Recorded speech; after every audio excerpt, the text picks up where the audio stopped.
Puji Tuhan, kita jumpa kembali dalam ibadah raya.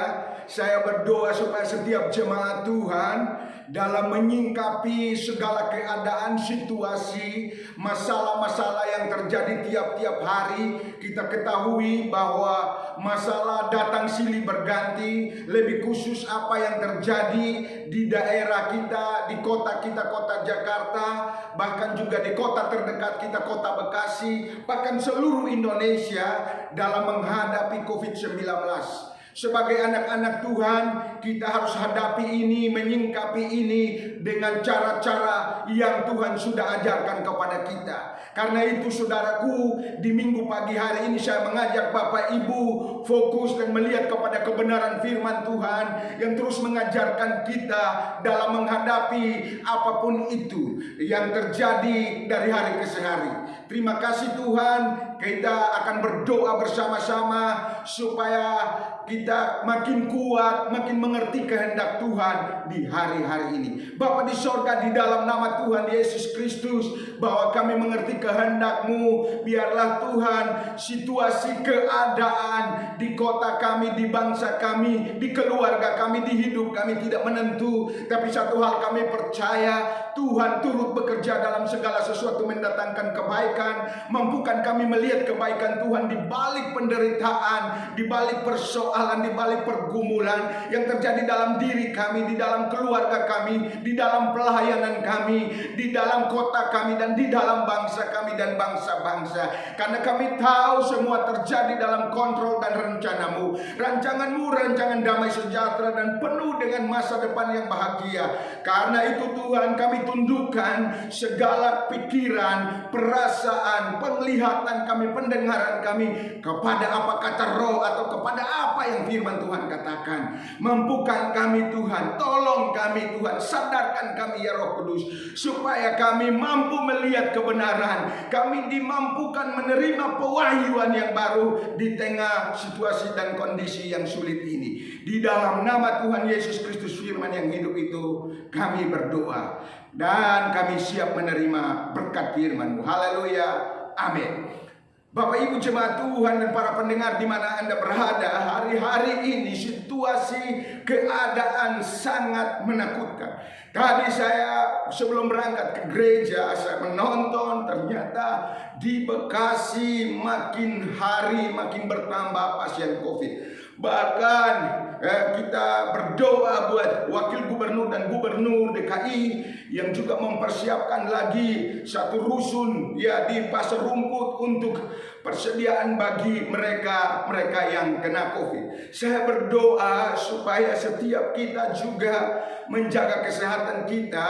Saya sedikit terganggu karena suara, mungkin karena kelelahan, tapi saya berdoa supaya jemaat Tuhan tetap konsisten melihat segala perkara dari sisi Tuhan, dari kacamata Tuhan, sehingga apapun itu yang kita lewati, baik pergumulan pribadi, baik pergumulan keluarga, pergumulan di dalam kota, pergumulan bangsa kita harus belajar untuk melihat dari kacamata Tuhan. Tuhan mau apa dengan keadaan ini? Tuhan mau apa dengan situasi ini? Tuhan mau apa dengan apa yang saya alami? Karena itu saudaraku, untuk menyingkapinya, maka ada 3 hal yang harus kita lakukan, yang harus kita perhatikan. Benar-benar kita perhatikan dan kita lakukan dalam kehidupan ini. Tuhan selalu ajarkan kepada kita saudaraku, setiap proses yang ada pasti punya tujuan. Tujuannya supaya kita sama seperti Kristus. Rasul Paulus berkata seperti ini dalam Galatia 4 ayat yang ke-19. Hai anak-anakku, karena kamu akan menderita sakit bersalin lagi, sampai rupa Kristus menjadi nyata di dalam kamu. Saudaraku, bicara Rasul Paulus bilang bahwa kadangkala kita harus mengalami sakit bersalin supaya rupa Kristus nyata melalui anak-anaknya. Saudaraku, bicara soal sakit bersalin, seorang laki pasti tidak akan merasakannya. Tapi juga seorang muda yang belum pernah melahirkan pasti tidak merasakannya. Tapi ibu-ibu yang sudah melahirkan anak pasti pernah merasakan sakit bersalin. Bicara soal sakit bersalin, satu waktu saya dipanggil oleh seorang suami karena istrinya melahirkan, dan di rumah sakit, di ruangan itu saya mendengar seorang ibu menjerit, "Tuhan tolong, Tuhan tolong." Kebetulan anaknya sungsang, saudara. Kita waktu itu sangat mencekam di rumah sakit itu. Pada jam 12 malam menuju jam 3 pagi. Berapa jam, saudara? 3 jam ibu ini berteriak-teriak minta tolong. Betapa sakitnya, berapa beratnya perjuangan ini. Maka itu Rasul Paulus menggambarkan kita harus hidup sama seperti Kristus hidup. Tujuan akhir dari orang percaya hidup seperti Kristus hidup. Maka itu berbagai persoalan yang terjadi, baik di diri kita, di keluarga kita, di pelayanan kita, bahkan di kota kita dan bangsa kita, supaya rupa Kristus nyata di dalam kehidupan kita. Di kota kita ini, saya percaya supaya semua orang datang mencari Tuhan, supaya semua orang datang bergantung kepada Tuhan, supaya semua orang datang berseru kepada Tuhan. Itulah kerinduan Tuhan. Maka itu Tuhan izinkan ini. Mari saudaraku, jangan dengan cara pikir kita, karena kita melihat, kemudian kita merasakan, kemudian kita mulai berpikir, wah ini harus begini, ini harus begini. Kemudian kita mengeluarkan perkataan sebagai doa kita. Saudaraku, dengan cara dan kacamata dari Tuhan, itu yang terpenting. Karena rancangan Tuhan rancangan yang baik. Dan saya percaya COVID yang terjadi di kota kita, COVID yang terjadi di bangsa kita, dalam izin dan kontrol Tuhan Yesus Kristus. Dia sudah melakukannya 2000 tahun yang lalu. Dia berjalan dari desa ke kota, melenyapkan segala penyakit dan segala kelemahan. Bukankah dia juga sanggup melenyapkan COVID dari hidup kita dan dari tengah-tengah bangsa kita dan kota kita? Asalkan setiap orang percaya dan meresponinya dengan benar, percaya dan melihatnya dengan cara dan kacamata dari Tuhan.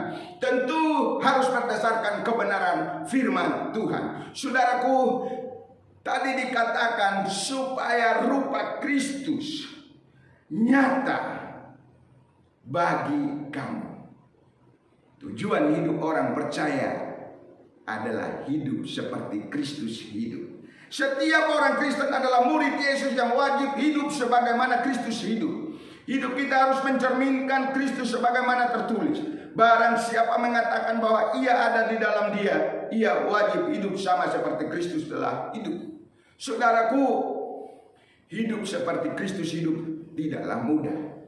Tetapi dia sudah menempatkan rohnya di dalam kita. Dia akan membantu kita dari hari ke hari. Dia akan menolong kita dari segala kelemahan kita, keterbatasan kita, ketidakmampuan kita, supaya hidup lebih dari apa yang dunia lihat. Karena rohnya di dalam kita jauh lebih besar dari roh yang ada di dunia ini. Tuhan menghendaki kita hidup seperti Kristus hidup. Maka itu berbagai persoalan, berbagai pergumulan, berbagai tantangan terjadi dalam diri kita, keluarga kita, lingkungan kita, bangsa kita, kota kita.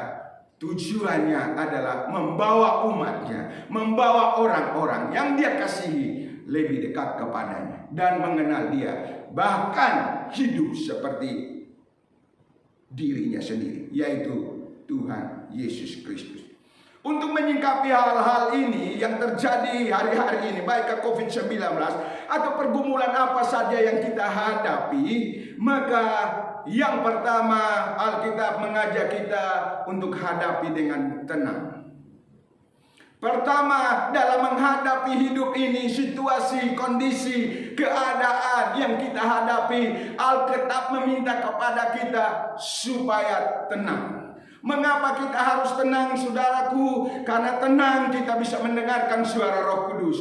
Karena tenang kita bisa mengambil keputusan yang baik. Karena tenang kita bisa melakukan dan meresponi semua yang terjadi dalam hidup kita, dalam keluarga kita, dan dalam kota kita dengan baik dan benar. Itu yang Tuhan maksudkan. Dalam Yesaya 32 ayat yang ke-17 kita perhatikan. Kitab Yesaya 32 ayat yang ke-17.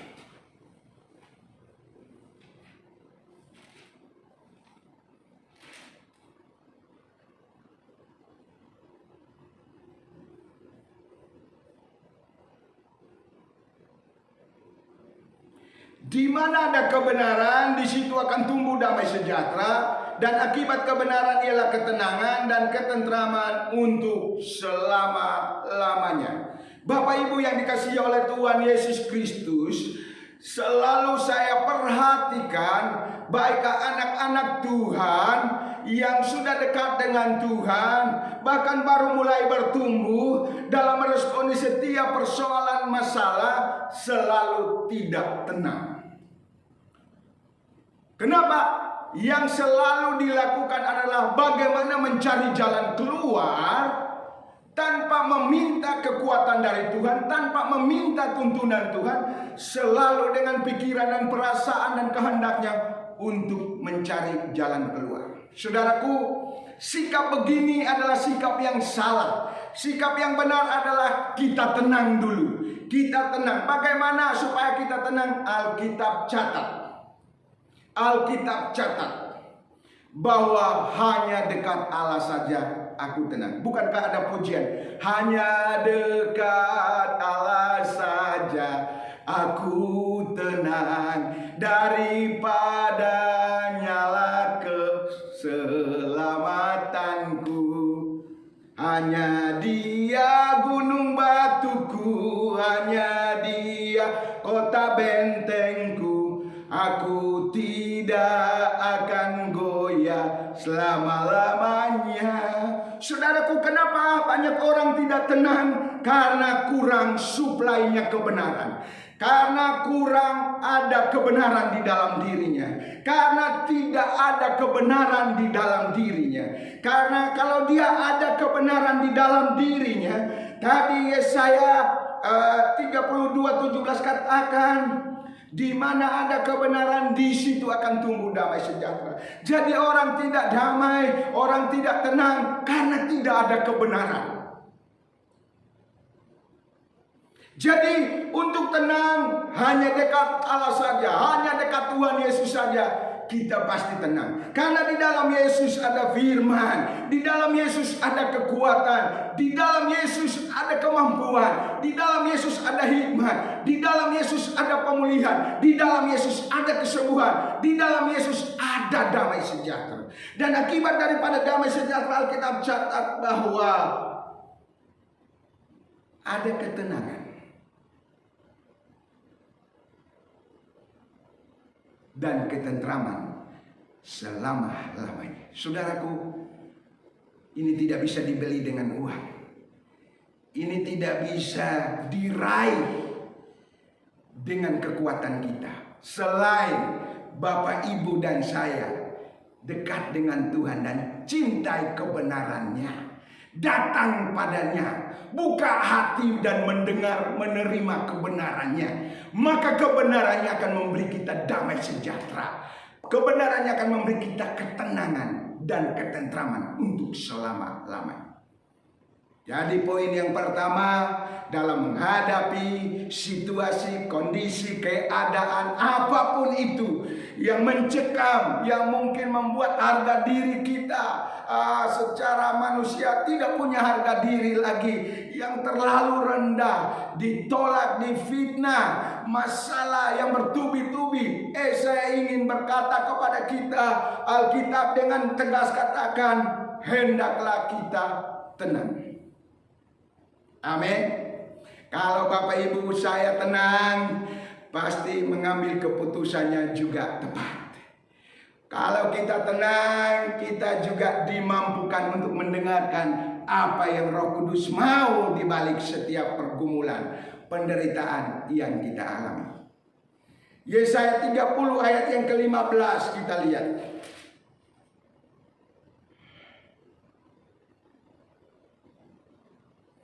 Sebab beginilah firman Tuhan Allah yang Maha Kudus, Allah Israel.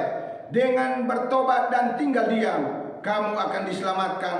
Dalam tinggal tenang dan percaya terletak kekuatanmu, tetapi kamu enggan. Jadi dalam tinggal diam dan percaya ada kekuatan, saudaraku. Menghadapi situasi COVID-19, baik di media kita lihat ya, kuburan-kuburan penuh, ambulans harus membawa 3-4 mayat dalam satu ambulans. Baru kejadian sejak saya lahir, baru kali ini saya melihat satu ambulans bisa memuat 3-4 mayat. Kita tidak tahu apa rencana Tuhan di balik ini, tapi saya menangkap sesuatu dari Tuhan. Saya ingin sampaikan kepada jemaat Tuhan, kita sudah diberi otoritas oleh Tuhan. Karena Yesus juga berjalan keliling dari kota ke desa, dari desa ke kota, melayani banyak orang. Dan kita ketahui ada beberapa ayat referensi yang harus kita lakukan. Kita percayai itu, bahwa Tuhan Yesus punya otoritas itu. Otoritas dan kuasa itu telah diberikan kepada murid-murid. Saya dan Bapak Ibu adalah murid-murid. Maka itu kita sepakat sehati dengan iman. Kita percaya apa yang menjadi kerinduan Tuhan. Kita berdoa sesuai apa yang Tuhan ajarkan. Tapi terlebih dahulu kita dituntut, kita diminta supaya tenang. Tuhan buat aku tenang. Kadang-kadang situasi keadaan ini membuat kita takut, ragu, bimbang, khawatir. Tetapi mintalah ketenangan daripada Tuhan Yesus Kristus. Hanya dekat Tuhan Yesus Kristus aku tenang. Dengan bertobat dan tinggal diam dan tenang, maka ada kekuatan. Saudaraku, kalau kita punya kekuatan, saya percaya kita pasti melewatinya. Ada 2 ayat yang datang kepada kita di siang hari ini.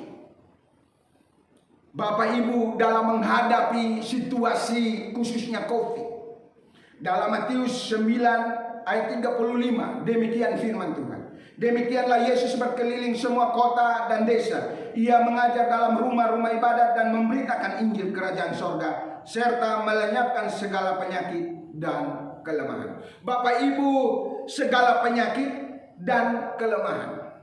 Sebenarnya penyakit juga termasuk dalam kelemahan. Tapi kenapa Alkitab mencatat 2 hal yang berbeda? Segala penyakit dan kelemahan. Berarti segala penyakit tidak termasuk dalam kelemahan. Nah, kalau kita perhatikan ayat ini juga diturunkan di dalam Matius 10 ayat 1 kepada murid-murid. Yesus memanggil ke-12 muridnya dan memberi mereka kuasa kepada mereka untuk mengusir roh-roh jahat dan untuk melenyapkan segala penyakit dan segala kelemahan. Jadi kuasa yang sama yang ada pada Yesus, otoritas yang ada pada Yesus diberikan juga kepada para murid supaya mengusir roh-roh jahat, melenyapkan segala penyakit, bahkan segala kelemahan. Tolong garis bawahi, segala kelemahan. Saya berpikir segala kelemahan seharusnya termasuk dalam segala penyakit. Tetapi setelah saya selidiki, segala kelemahan berbicara tentang virus-virus yang berkembang, virus-virus yang menyerang. Sehingga dengan otoritas Tuhan Yesus Kristus, dengan kuasa dari Tuhan Yesus Kristus yang diterima oleh murid-murid, Bapak, Ibu, dan saya, kita semua para pendengar yang percaya kepada Tuhan Yesus Kristus juga terima kuasa yang sama untuk melenyapkan segala kelemahan. Maka itu berdiri dengan iman bersama dengan saya, berkata di dalam nama Tuhan Yesus Kristus, virus-virus yang berkembang di lingkungan kami, di keluarga kami, di kota kami, di bangsa kami, kami berdoa di dalam nama Tuhan Yesus atas otoritas kuasa dari Tuhan Yesus Kristus. Kami berdoa dilenyapkan dalam nama Tuhan Yesus. Mari kita berdoa, karena Tuhan telah berikan kita kuasa. Dengan tenang, kita tidak takut melihat karena ambulans mengangkut 3-4 mayat. Kuburan sudah kita lihat makin hari dibukakan lahan-lahan yang baru karena begitu banyak orang yang meninggal, bahkan yang terpapar COVID. Tapi kita tidak boleh takut, karena kita tahu Tuhan telah beri kita kuasa supaya berdoa untuk segala kelemahan. Kelemahan itu adalah yang terjadi di hari-hari ini, COVID-19. Mari berdoa, percaya bahwa yang melakukannya, yang melenyapkannya adalah Tuhan Yesus Kristus. Dia sudah melakukan 2000 tahun yang lalu melenyapkan segala kelemahan. Dia juga yang telah memberikan kepada murid-murid untuk melenyapkan kelemahan. Asal dilakukan dengan ketenangan dan kepercayaan kepada Tuhan Yesus Kristus.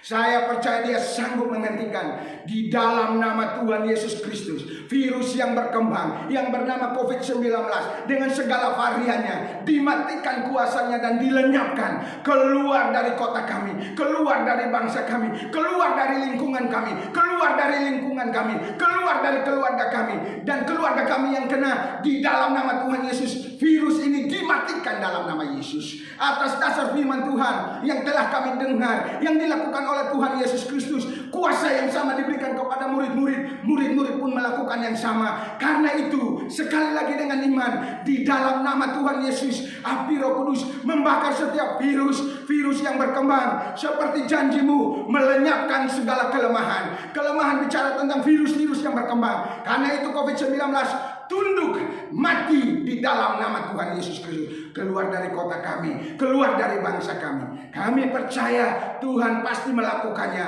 bagi kota kami dan bagi bangsa kami, dan juga bagi lingkungan di mana kami berada. Kami tidak takut Tuhan. Kami belajar tenang karena kami tahu ketenangan ketika kami dekat dengan Tuhan. Ketenangan ketika kami sungguh-sungguh merendahkan diri datang kepada Tuhan. Saya sudah menyaksikan kepada Bapak Ibu bahwa pada hari-hari, pada waktu-waktu yang lalu, bahwa seorang ibu yang suaminya kena COVID begitu mendekat kepada saya, pegang tangan saya, lalu mengajak berdoa. Secara manusia saya ketakutan karena saya tahu bahwa suaminya lagi kena COVID yang ada di rumah sakit. Saya dengan Pak Rudi datang kurang lebih jam 1 pagi ada di rumah sakit itu. Si ibu langsung pegang tangan saya. Saya secara manusia sadar ketakutan, tetapi tidak bisa menghindar. Saya berdoa dan menantikan setelah 14 hari apa yang terjadi. Ternyata saya diprotek oleh Tuhan, dijaga oleh Tuhan Yesus Kristus. Toh kalau harus terjadi, saya percaya bahwa atas izinnya Tuhan. Tapi puji nama Tuhan, saya dilindungi, dilingkupi. Puji nama Tuhan juga, suaminya dipindahkan dari rumah sakit A ke rumah sakit B. Setibanya di sana dan 4-5 hari kemudian almarhum atau beliau dipanggil kembali oleh Tuhan karena COVID. Maka itu doa kita bersama-sama tetap berjaga-jaga, berdoa, tidak perlu takut, tidak perlu panik, tidak perlu gelisah, tidak perlu juga terlalu khawatir. Mari dengan tenang, hanya dekat Allah saja aku tenang. Karena daripadanya lah aku dapatkan kekuatan. Haleluya, haleluya. Saya berdoa. Tidak hanya masalah COVID, masalah apa saja yang kita alami, hendaklah kita tenang. Minta kekuatan dari Tuhan, kita tenang, maka Tuhan memberi kita hikmat. Kita tenang, kita bisa mendengarkan suara Roh Kudus. Kita tenang, maka kita bisa mengambil keputusan dengan baik. Itulah kacamata Tuhan. Tuhan mau kita tenang. Memang di dunia ini, dunia yang sudah berdosa ini, tidak akan tenang. Bapak Ibu mau mencari ketenangan, hanya dekat Allah saja aku tenang. Tapi kalau Bapak Ibu dan saya tidak dekat dengan Tuhan dan tetap tenang, Bapak Ibu tidak punya kebenaran firman Tuhan, ya tidak perlu kebenaran firman Tuhan tapi tetap tenang. Saya hanya ingatkan waspada, karena itu tidak baik. Waspada, tapi itu tidak baik. Kalau Bapak Ibu, saya tidak doa tapi saya tenang. Saya tidak belajar firman Tuhan tapi saya tenang. Uang saya ada, kesehatan saya tidak terganggu. Saya tidak punya masalah, berarti ada masalah saya punya jalan keluar. Hati-hati, itu tidak baik. Kenapa saudaraku? Alkitab telah mencatat di dalamnya, hanya kebenaranlah yang memberi kita damai sejahtera. Saya pastikan bahwa damai yang kita terima, damai yang kita miliki tanpa kebenaran adalah damai sejahtera yang palsu. Damai yang kita miliki tanpa kebenaran adalah damai sejahtera yang palsu. Ketentraman, ketenangan yang tidak disertai oleh kebenaran firman Tuhan adalah ketenangan dan ketentraman yang palsu. Karena Alkitab catat, di mana ada kebenaran, di situ tumbuh damai sejahtera. Di mana ada kebenaran, karena akibat damai sejahtera ada ketentraman, ada ketenangan untuk selama-lamanya. Jangan mau saudaraku dibodohi karena kita tidak punya kebenaran, kita merasa punya damai sejahtera. Kita tidak punya kebenaran, kita merasa punya ketentraman dan kedamaian. Itu semua palsu. Satu waktu kita akan diperhadapkan dengan ujian-ujian di mana kita butuh kebenaran dalam hidup ini. Maka itu di saat ketentraman yang palsu, ketenangan yang palsu, tetap rendah hati. Berikan telinga kita, beri hati kita, beri hidup kita untuk belajar kebenaran. Karena hanya kebenaranlah yang memerdekakan kita. Hanya kebenaran yang bisa memulihkan kita. Hanya kebenaran yang bisa membersihkan pikiran kita, perasaan kita. Karena itu tundukkan, bayar harga, kejar kebenaran itu. Dimanapun kita mendapatkan, kejar itu. Karena itu lebih dari madu, tetesan madu, lebih dari emas dan perak. Kalau punya kebenaran, punya pewahyuan tiap hari, saya percaya setiap kelemahan kita dari hari ke hari, bahkan pergumulan-pergumulan kita akan makin kuat, kita akan makin diubah sama seperti Kristus. Walaupun harus melewati sakit bersalin, pergumulan demi pergumulan seperti tadi Paulus katakan, tujuannya supaya kita hidup seperti Kristus hidup.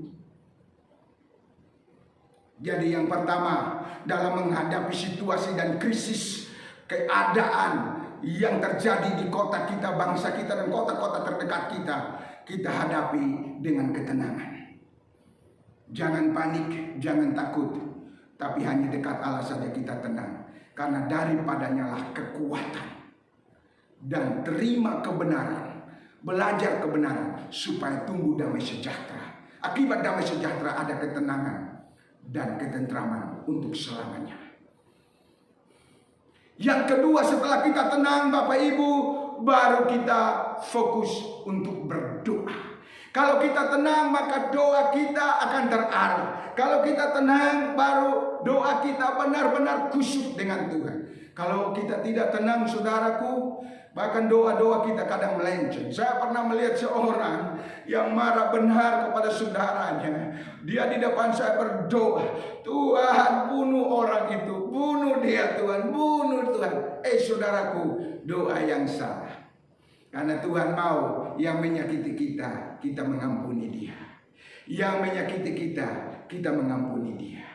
Itu yang Tuhan ajarkan, bukan bunuh dia, bunuh dia. Itu doa yang tidak fokus, doa yang tidak berarti. Kenapa? Karena tidak ada ketenangan. Kenapa tidak ada ketenangan? Karena tidak ada kebenaran. Dia tidak punya kebenaran, sehingga tidak punya dasar untuk berdoa. Kalau dia punya kebenaran, maka dia tenang dan dia punya dasar untuk berdoa. Dia meminta kepada Tuhan. Tadi kita berdoa meminta supaya kelemahan-kelemahan yang pernah dilakukan oleh Yesus untuk melenyapkan segala kelemahan, virus-virus yang berkembang. Kita nggak tahu virus 2000 tahun yang lalu yang berkembang apa. Tapi hari ini kita tahu bahwa yang berkembang adalah COVID-19 dengan varian-varian barunya. Kita berdoa karena dasarnya ada kebenaran.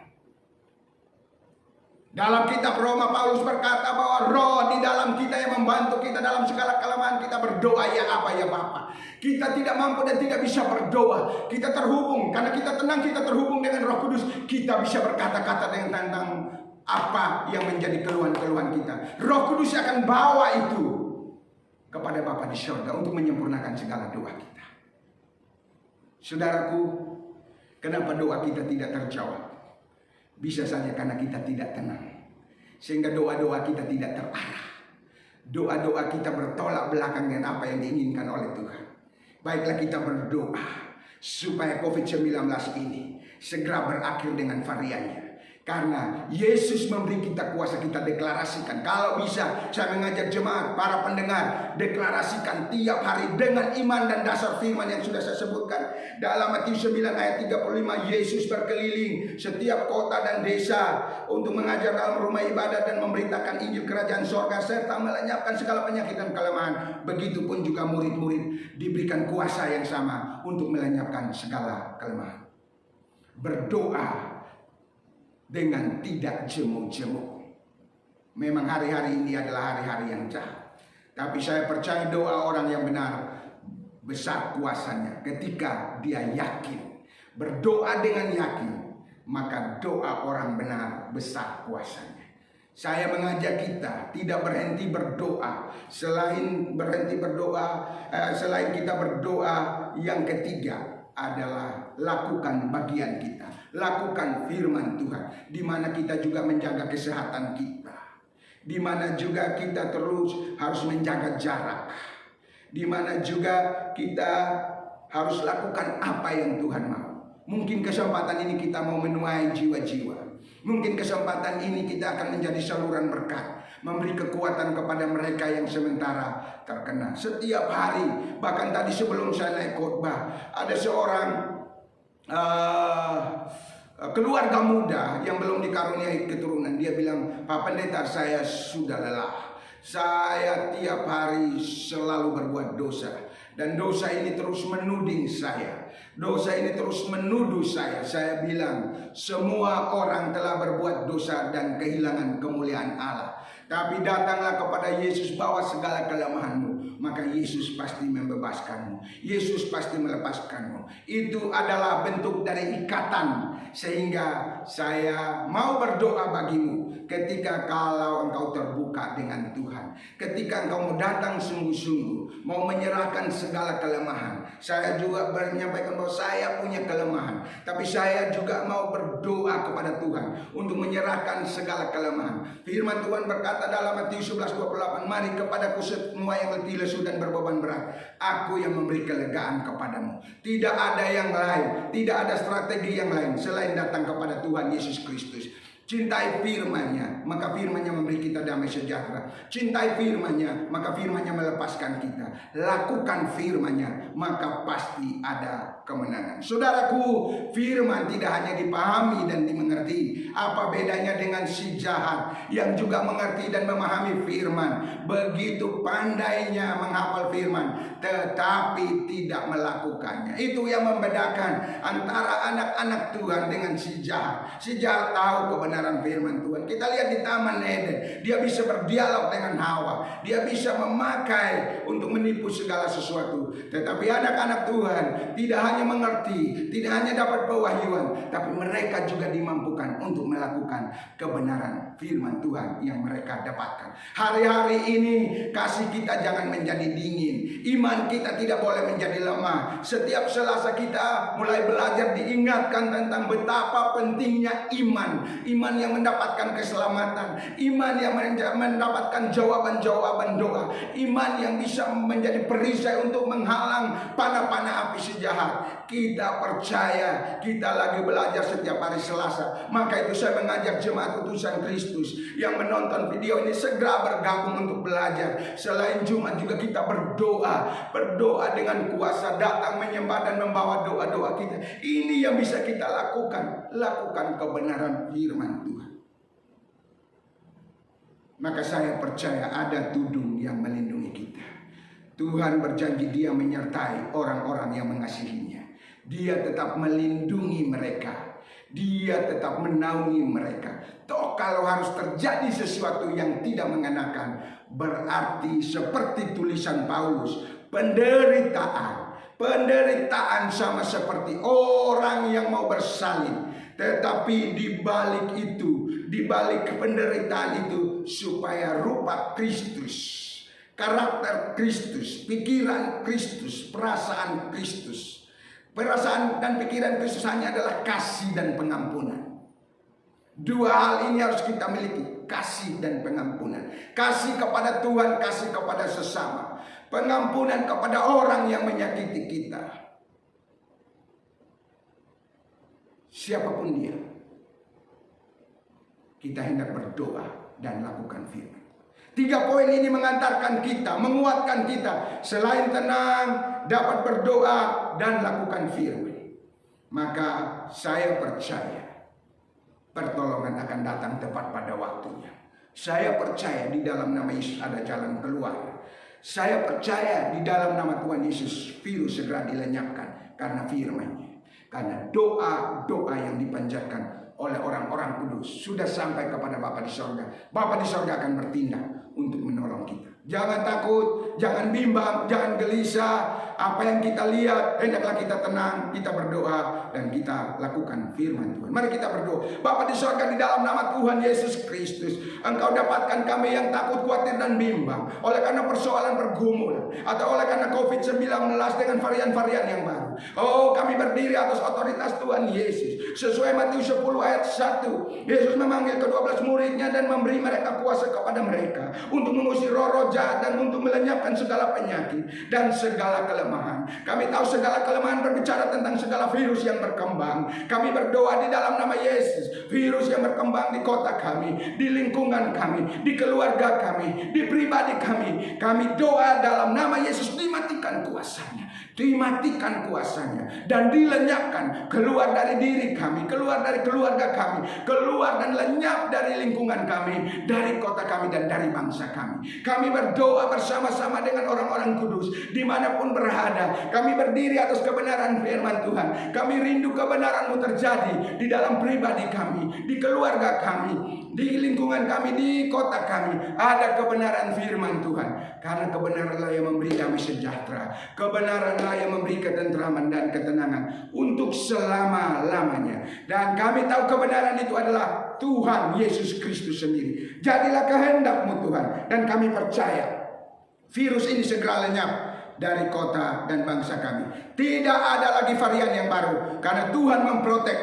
Tuhan menjaga, Tuhan melindungi. Panah-panah api si jahat melalui virus-virus ini dimatikan kuasanya. Api Roh Kudus membakarnya, api Roh Kudus membakarnya, api Roh Kudus membakarnya. Kendalikan dan berkati pemerintahan yang ada, baik di provinsi, baik ada di kabupaten, baik yang ada di pusat. Tuhan kuasai mereka, Tuhan Yesus lindungi mereka, beri mereka hikmat. Karena kami tahu pemerintah berasal dari Tuhan. Tidak ada pemerintah yang tidak berasal dari Tuhan. Karena itu Pak Jokowi dan jajarannya diberkati Tuhan, Pak Anies dan jajarannya diberkati Tuhan. Kami berdoa untuk para wali kota juga diberkati Tuhan, para bupati, camat, RT, lurah, dan juga dusun-dusun, kampung-kampung diberkati Tuhan Yesus Kristus. Kebenaran datang karena ada kuasa. Ada anak-anak Tuhan yang telah menerima kuasa dari Tuhan Yesus Kristus. Mereka telah mendeklarasikan lewat doa mereka. Mereka telah mendeklarasikan lewat setiap ucapan mereka. Biarlah penuh dengan kuasa, menghentikan segala kelemahan, melenyapkan. Dan kami percaya itu terjadi buat bangsa kami.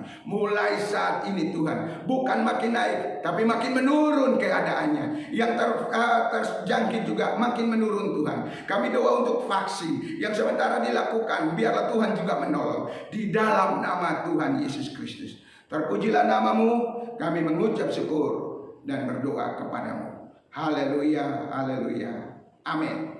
Tuhan Yesus memberkati kita. Shalom, selamat hari Minggu. Tetap jaga kesehatan, jaga jarak, cuci tangan, pakai masker dimanapun kita berada. Shalom.